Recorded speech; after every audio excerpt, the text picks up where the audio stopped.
Derek's fingers are. So wait, pushing in his brakes and pulling out? Pushing forward, brake, straight down, gas. Ah. But anybody can still drive it, right? Yep.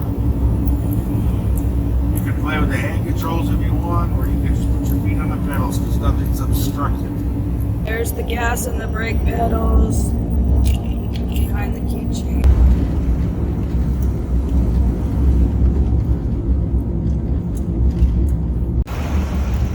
I am a friggin' mess. It has been day 3 on the road, and I've been in so much pain. That's why I'm wearing my neck brace to stabilize my head. My shoulders are tense. Everything is hurting. We are Tanya and Derek. We built out Betty White, our Ram ProMaster Camper van, not only to accommodate my solo trips as someone with multiple neurological issues and chronic pain, but also Derek's wheelchair when he chooses to come along. And let's not forget our 2 dogs, Gunner, Derek's service dog, and my funny beagle named Desert Sage, that travel with us.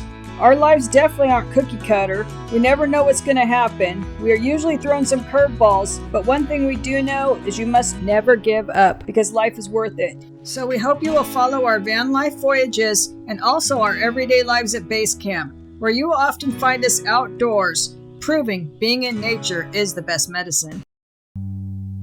Heading back to what used to be home, passing by those little towns I know so well, stopping for gas and then I'm behind the wheel again. Driving this like a spiritual cleanse, where every mile is a new beginning and every bend holds a new end. Eyes on the road. The hardest part is getting his feet situated before transferring, so that they don't drag and get stuck between the seats. They definitely drag. There's on the ProMaster, there is a little bit of a jump at the bottom. See that? That is like a little bit of elevation change right there, or whatever. 6 inches higher, the cab part.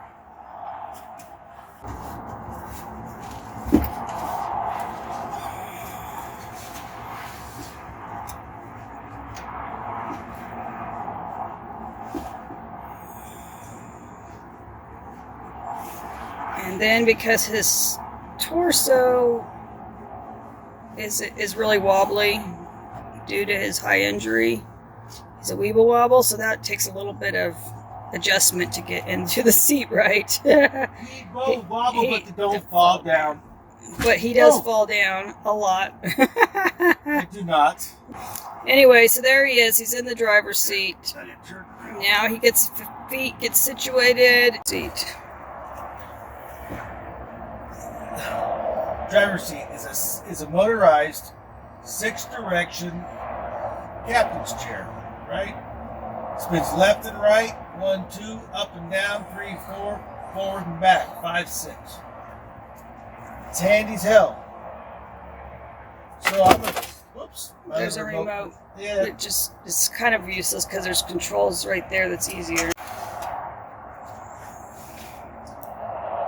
This is the problem. Now he has to get his feet situated. And this does take a minute. God.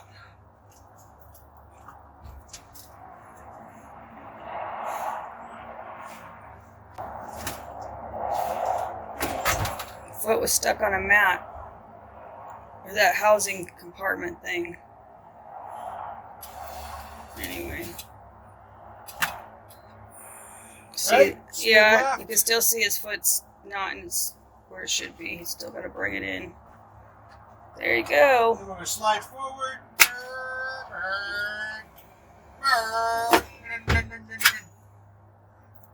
And you'll see that the passenger seat's a little bit higher because we put a swivel base on that seat too, so it raised it a couple inches. So anyway, there he is in the driver's seat. Woo-hoo! Ready to go in the van. Here's his chair. Well, we can move it back or wherever when we're driving. Running through emotions high and low. holding on or letting go. I'm fighting another day. Neon lights in the fast lane light, riding high, reaching for the sky. I had it all but lost and fell back down again. Spent my time playing the game where every single day was a losing battle and every drink was a dead end. You can see that my Botox is worn off, so my dystonia is acting up. So I thought it would be the best time for you to see how I actually drive as somebody with cervical dystonia and is short, only 5'1.5", driving this huge cargo van. So I just want to give you guys some tips on how I drive, and this will apply to pretty much anybody that's short or thinks that they can't drive a huge cargo van. So anyway, let's get started. Okay, you can see my muscles twitching and my head's turning and my shoulders up. This is what it's like when my dystonia is acting up and my Botox is worn off. I'm going to give you a little information on cervical dystonia and dystonia in general, so you guys know what I'm talking about. It's a rare neurological movement disorder. And you guys have heard of Parkinson's. It's in that same category. In the meantime, I'm going to tell you 5 tips you can do to drive a cargo van if you have neck and back problems or if you are short, basically, because these seats are not comfortable, the ones that come with the van. Unfortunately, they're tough, they're hard. So how I drive, the 5 things I need to drive is 1, I need my neck brace. I'm parked right now, so I don't have it on, but I wanted to show you. I have a neck brace. It's only 2 inches wide, so it's not as wide as some of them, so it's more comfortable. And I am little, so I don't have a long neck. So I need this, and the reason I need this so my head's not tilting and wobbling as much. It doesn't allow it.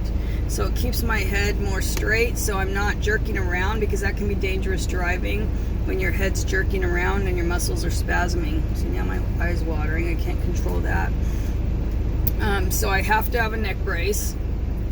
People that are just short don't need a neck brace, obviously, but I do.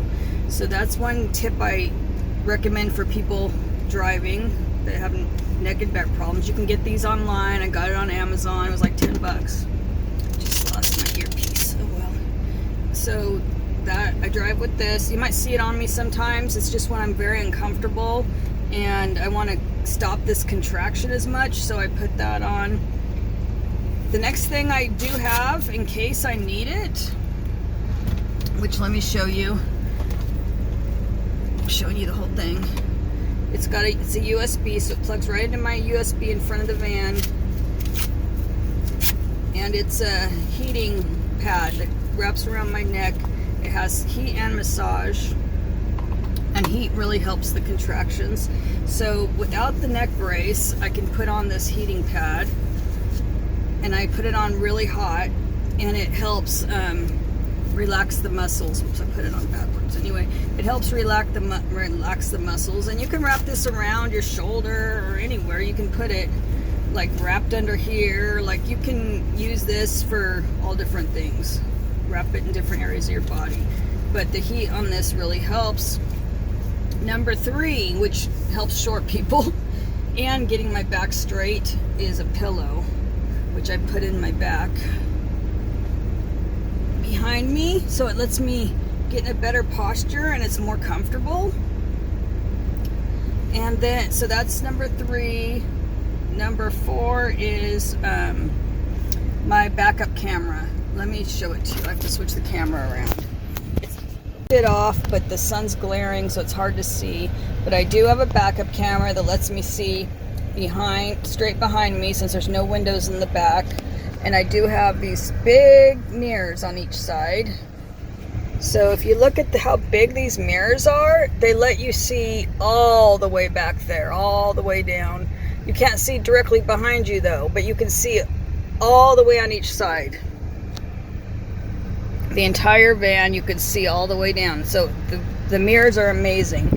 and then in between is the camera. So with all that, I don't have to turn my head at all. The close-up mirrors on the bottom, let's see, the close-up mirrors here, they show your blind spot.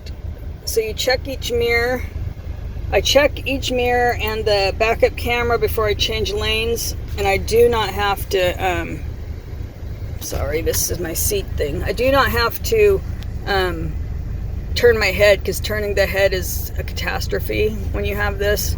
So luckily, being I have these big mirrors in the back of the camera, I do not have to turn my head. And look at this amazing huge windshield.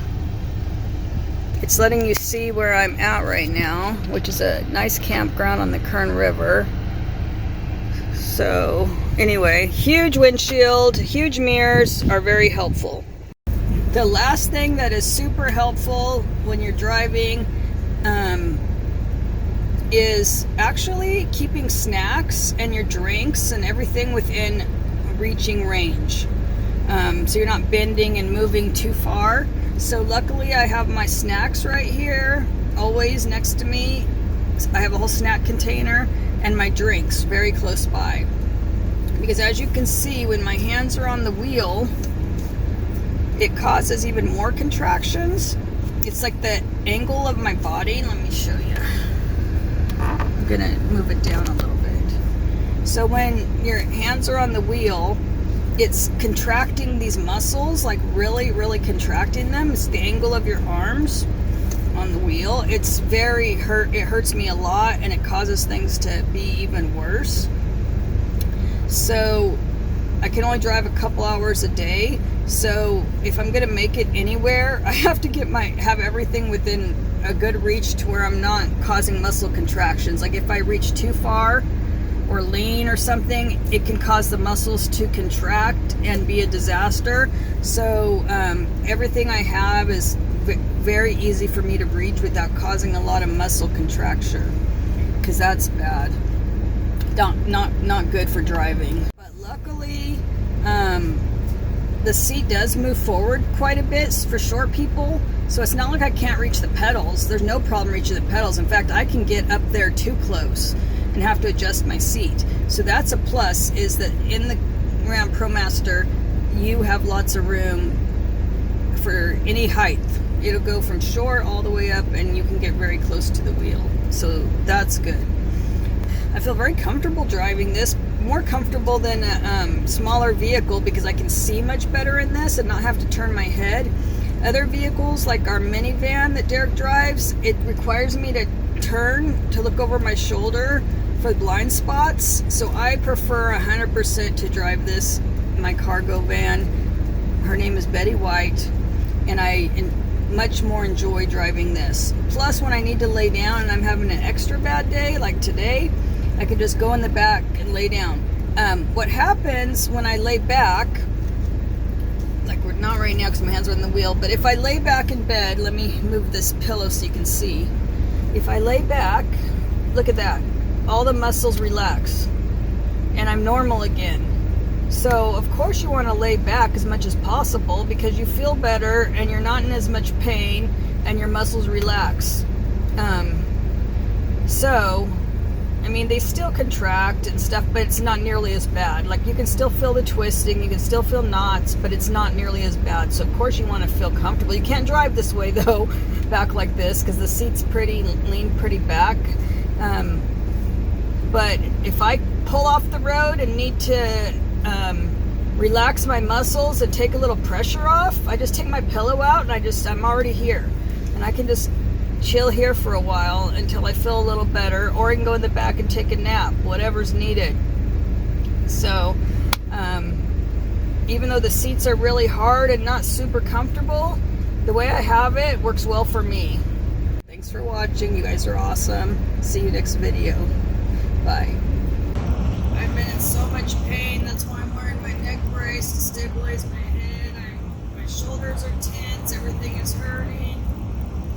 All of these things really help me be able to drive. Having cervical dystonia, which is a really painful movement disorder. Eyes on the road, don't lose control. I'm speeding fast to chase my soul.